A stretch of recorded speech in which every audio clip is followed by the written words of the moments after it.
fuel crisis in Nigeria has been a recurring event, leaving motorists queuing on end to get the premium motor spirit known as petrol or gas. Statistic in Nigeria is biting harder. Even if we're going to get it for above 165 or 200, we should just see it and drive.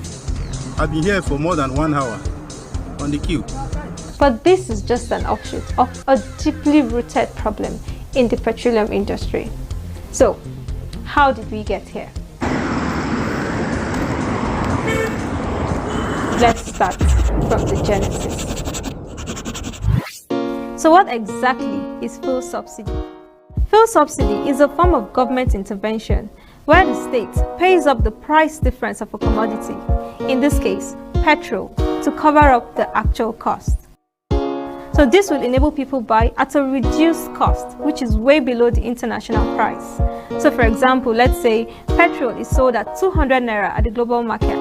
The government could fix the price at 150 naira and simply pay up the price difference of 50 naira as a form of subsidy. This is what the federal government does as it fixes the retail price of fuel at an amount less than its market value and so pays marketers the balance. Subsidy was first introduced in Nigeria as an economic measure to mitigate the impact of the oil price shock of 1973, where oil prices had risen in the global just market. Like it did in 1973, when an OPEC oil embargo led to an international shortage and rocked the global economy. In the Dallas area today, dealers raised prices to more than 40 cents a gallon.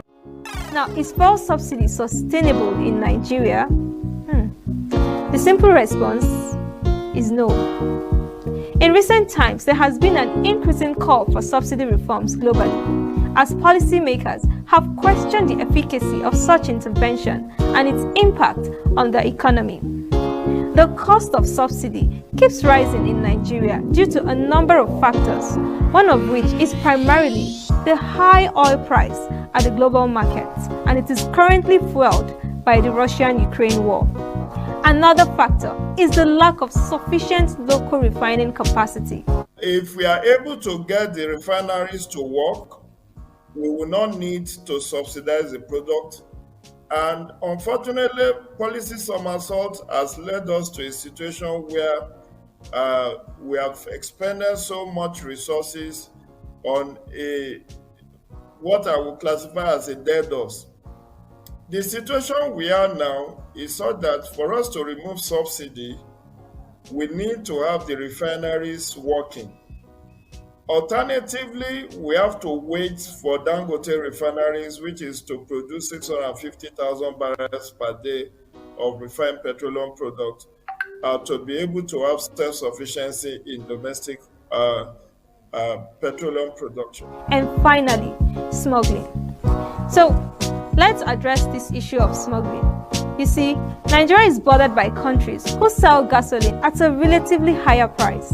And this is why smugglers take advantage of the situation to benefit from the price difference. So they benefit from the subsidy program only to sell at a higher price in other countries. And that's why the subsidy issue seems like trying to fill a basket with water.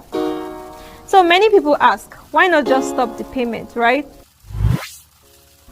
Well, it's not that easy, as removal of fuel subsidy could lead to inflation and cause untoward hardship for the common Nigerian. But experts have argued that a way out of subsidy has to be strategic, with the provision of well-targeted safety nets and simply refine our own oil.